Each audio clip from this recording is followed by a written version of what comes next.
학자이거나 관리였음이 보여집니다.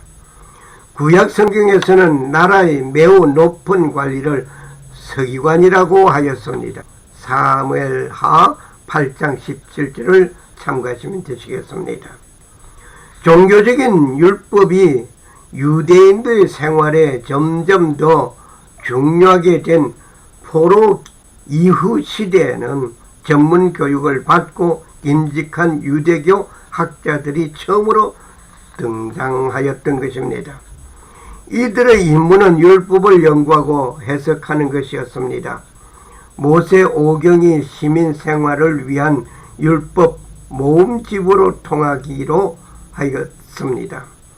이 학자들은 율법 전문가이기도 하였습니다. 이들은 자기들의 지식을 제자들에게 전해 주었습니다. 이런 율법자들이 모범으로 삼던 훌륭한 인물은 학사 에스라였지만 이들이 처음 언급한 곳은 마카베오상, 마카베오하입니다.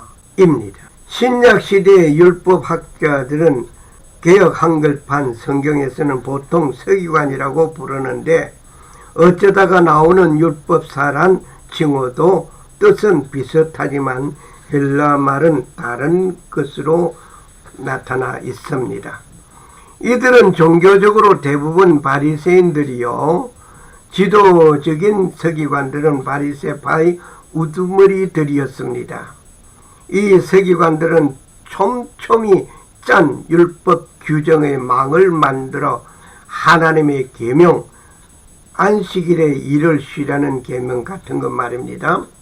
하나님의 그 계명을 어떤 경우에라도 어기지 않게 하려고 하였습니다. 마가복음 2장 23절에서 3장 6절을 참고하시면 되시겠습니다. 마태복음 13장 52절, 23장 34절에 따르면 그리스도 교회에도 서기관들이 있었는데 이들은 산상수훈에 나타나 있는 바와 같은 예수님의 율법 해석을 교회의 실제 상황에 적용하는 임무를 맡았던 것으로 보입니다. 관련 용어 율법 바리새인, 율법학자라는 전문적인 계층으로서 서기관이 등장하게 된 것은 바벨론 유배기에 그 기원을 두고 있습니다. 율법이 모든 유대인들의 생활에 있어서 중심이 된 때가 바로 유배기였다는 사실을 기억하시길 바랍니다. 유배된 이스라엘 사람들이 율법 연구에 몰두하던 때도 바로 이때였던 것입니다. 그러나 이 당시에 있던 초기의 서기관들은 좁은 의미에서 율법학자는 아니었습니다. 그들은 지혜의 사람들이었고 잠언과 집회서와 다니엘서에 등장하는 정의의 사람들이라고 보는 것이 타당한 것입니다. 네 번째로 헤롯 땅이 있습니다. 그들은 예수님을 정치적 동반, 네 번째로 헤롯 땅이 있습니다. 그들은 예수님을 정치적 반동주의자로 여겼습니다. 헤롯파는 세속적인 권력을 잡는 헤롯 왕권을 지지하고 보존하고자 하였습니다. 예수 당시 헤롯 대왕과 헤롯 왕조를 지지한 파당을 말합니다. 마가복음 12장 13절 말씀. 이들은 반로마적인 성향을 가진 바리새파들과는 달리 로마에 대하여 우호적인 태도를 취하였습니다. 그러나 예수님을 대적하는 일에는 바리새인들과 입장을 같이하여 예수를 잡으려 하였던 것이 마태복음 22장 16절, 마가복음 3장 6절에 기록되어져 있습니다. 헤롯 추종자들은 헤롯 왕가의 왕좌를 유지하기 위하여 애썼던 자들입니다.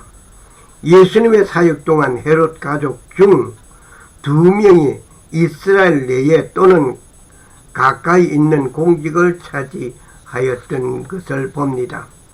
헤롯 안디파스는 갈릴리와 페레카의 영주이었고 그의 형제 빌립은 갈릴리 호수의 동쪽과 북동쪽 지역의 영주이었습니다. 우리가 복음서에서 만나는 헤롯 추종자들은 헤롯 안디파스의 지지자들입니다.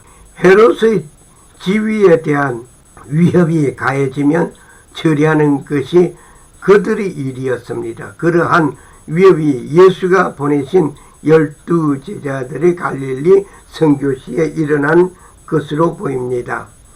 헤롯 추종자들은 예수와 그의 제자들이 헤롯의 안전에 있어서 가져오는 위협을 제거하는 것을 이들이 의무로 생각하였던 것입니다.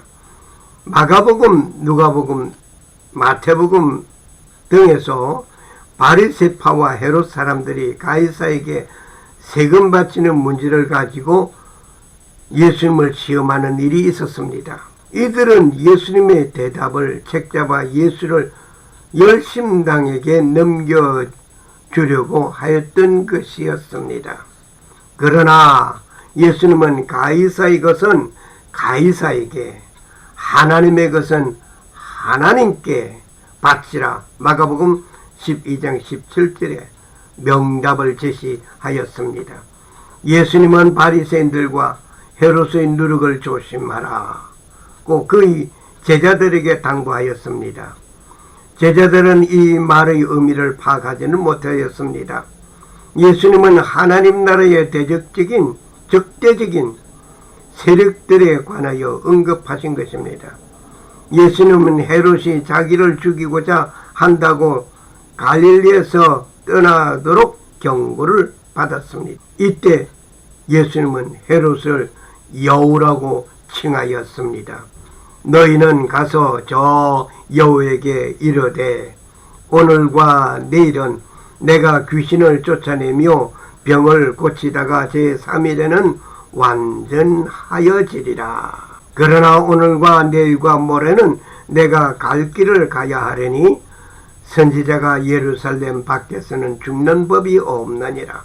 누가복음 13장 32절 33절 말씀입니다. 헤롯의 위협에도 불구하고 예수님은 갈릴리에서 안전하다라고 느꼈습니다. 예수님은 선지자가 예루살렘 밖에서 죽는 것이 없고 또한 죽는 것은 의미가 없다. 예루살렘으로 올라가셔서 죽게 된 것입니다. 다섯 번째로 열심당이 있습니다. 열심당의 정적으로 로마에 항가기 위하여 폭력을 행사하는 자들이었습니다. 열심당은 당시 로마 지배 세력에 대한 무력 항쟁으로 유다의 독립을 쟁취하고자 하였던 것입니다. 팔레스타인을 모세 시대처럼 신정으로 되돌려 놓기 원하는 사람들입니다. 열심당은 1세기 유대교의 영향력 있는 당파들이었습니다. 열심당은 6세기에 유대가 로마 제국의 속주로 병합되었을 때 로마에 대하여 반란을 일으킨 갈릴리 사람 유다에 의하여 창안된 철학을 영구화하였던 것입니다. 유다는 비너하스, 엘리야, 마타디아스 그들에 의하여 세워진 열심의 전통을 따르면서 이스라엘 하나님 때문에 열심이라고 자신을 선언하였습니다.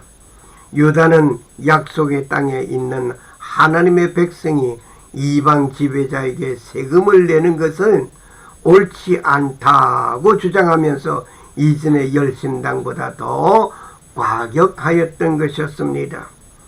그들이 예루살렘에서 예수님에게 던져진 질문이 황제에게 세금을 내는 것이 옳은가? 라는 질문의 배경이었습니다. 마가는 예수님 대신에 풀려난 바나바에 관한 기록을 하고 있습니다. 밀란을 꾸미고 그 밀란에 살인하고 포박된 자 중 바라바라는 자가 있는지라. 마가복음 15장 7절 말씀입니다. 그런데 빌라도는 명절을 전례대로 예수를 놓아주기를 원하였습니다. 그러나 백성들이 아우성을 치면서 바라바를 놓아주고 예수님을 십자가에 못 박아 달라고 요청하였습니다. 결국 열심당은 바라바 대신에 예수님이 십자가에 달리게 된 것입니다. 빌라도가 무리에게 만족을 주고자 하여 바라바는 놓아주고 예수는 채찍질하고 십자가에서 못 박히게 넘겨주니라. 마가복음 15장 15절 말씀입니다. 마지막으로 여섯 번째 에세네파가 있습니다. 이 에세네파는 사회로부터 고립된 극단주의자들입니다. 에세네파는 당시 공적 유대교적 삶으로부터 퇴각한 언둔 공동체였습니다. 쿰란 지역 동굴에 은거하였습니다. 에세네파들은 주전 130년에서부터 주후 70년경 이 시기에 광야에서 고립된 집단 생활을 하였습니다. 스스로 구별된 자라고 자처했던 바리새인들이 율법에 대하여 철저하지 못함을 비판하면서 에세네인들은 광야로 도피한 자들이었습니다. 에세네파는 세속과의 철저한 단절 속에 율법의 요구를 이룰 수 있다고 보았습니다. 에세네파 가운데 여러 공동체가 있었는데 이 가운데 쿰란이라는 마을에서 집단 생활을 한 쿰란 공동체는 보다 엄격한 율법 공동체였습니다. 쿰란 공동체는 구약 성서의 율법을 철저히 지키고자 했지만 예루살렘 성전의 제단에서 드려지는 희생제는 거부하였습니다. 그들은 고유한 정결의식을 행하며 태양력을 사용하는 절기들을 제정하였습니다. 이들은 하나님이 세우실 새로운 시대를 준비하였던 것입니다. 때에 침례 요한은 에세네파에서 나온 자였습니다. 그러나 나사렛 출신인 예수님은 에세네파의 추종자가 아니었습니다. 이들을 바라는 의의 교사도 아니었습니다. 예수님은 하나님의 메시아요 하나님의 아들이었습니다. 할렐루야. 유대 사회의 부패한 종교 현실을 회피하면서 살아간 자들이었습니다.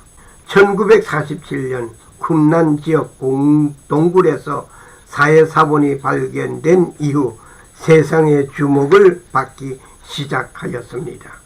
이들은 히브리어로 기록된 구약 성경을 헬라어로 번역하였습니다. 이 성경이 있는데 이것이 70인 문헌이라고 합니다. 이 외에 외경과 위경들이 있습니다. 이러한 일들이 유대 사회에서 엮여진 역사들입니다. 인간 역사는 내면적으로 하나님의 역사였습니다. 하나님의 주권과 섭리 안에서 인간 각 당파들은 그들의 역할을 하는 것입니다.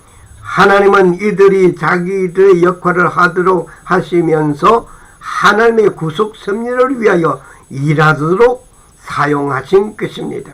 각 당파들은 전적으로 자기들의 정치적, 종교적 유익을 위하여 일을 하였지만 그들은 하나님의 구속의 사업을 이루는데 일조하게 된 것입니다. 예수님을 고발한 자들은 바리새인과 사두개인들이었습니다. 그를 사형 선고하도록 한 자들은 혈루파이었습니다. 열심당원 바나바는 예수 대신 풀려난 자입니다.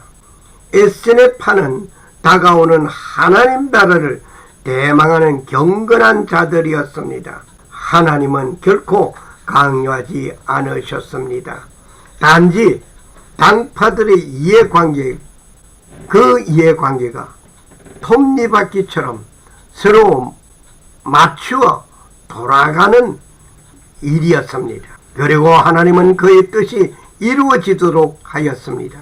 여기에 하나님의 구속의 오묘한 섭리와 경륜이 있습니다.